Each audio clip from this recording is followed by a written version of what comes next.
December 24-e. Ünnepi vacsorát főzni, karácsonyfát díszíteni, ajándékokat becsomagolni, sok tennivaló volt még hátra.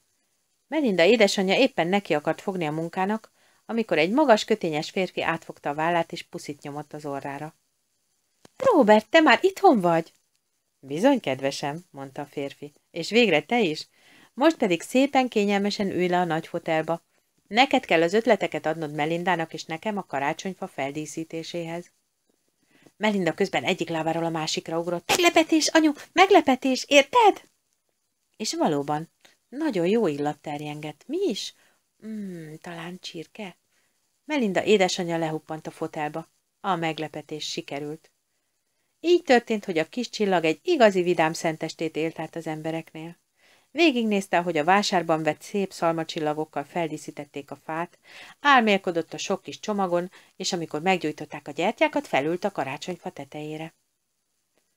Hurrá, van egy igazi karácsonyi csillagunk! Örvendezett Melinda, és a kis család egyik karácsonyi dalt énekelte a másik után, a csillagocska pedig a farkincájával ütötte a ritmust. Kibontották az ajándékokat, és a barátságos vacsoraasztalnál a kis csillagnak újból a legelső szentestéről kellett mesélnie. Mondd csak, csillagocska, szólalt meg Melinda édesapja. Nem akarsz eljönni velünk vacsora után a templomba is?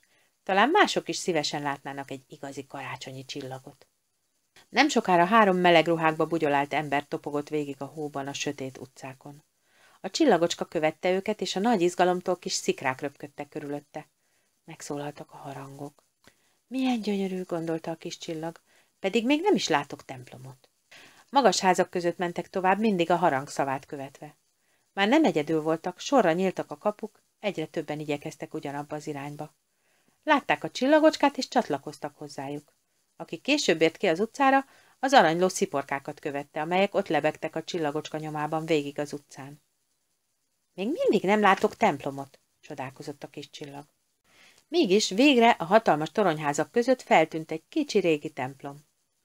Halvány fény derengett a magas üvegablakok mögött, és a kapu szélesre tárva várta az embereket. Csillagocska, te is jössz? kérdezte Melinda. A kicsi csillag azonban habozott, támadt egy ötlete. Majd később, te menj csak be! Kiáltott vissza, és magasra röppent, el a harangok mellett, fel a templomtorony csúcsára. Szenteste van! Kiáltotta fentről. Áldott karácsonyt! Isten minden embert szeret, gyertek a templomba és halljátok meg! A környező toronyházakban kinyíltak az ablakok, és kíváncsi emberek kukucskáltak ki. Sokan integettek, mások pedig válaszoltak is. Boldog karácsony, csillagocska, jövünk, jövünk mi is! Odalen egyre többen jöttek a kicsi templomba. Őszép kellett húzódniuk, hogy mindenki elférjen.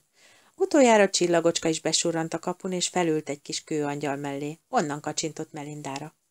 Megszólalt az orgona, és míg az emberek énekeltek, a kicsi csillag visszagondolt hosszú utazására. Eszébe jutottak az erdei állatok, a vad száguldás a hóviharban, a karácsonyi vásár csillogása, a kis cica a harangtoronyban, az öreg csillagász és a karácsonyfa keresés az erdőn. Egyszerre szomorú és derűs volt, hiszen érezte, hogy ideje hazatérnie. Haza a csillagokhoz.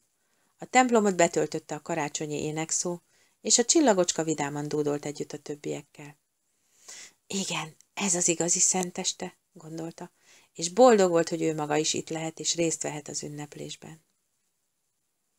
A vége fuss el véle. Amen.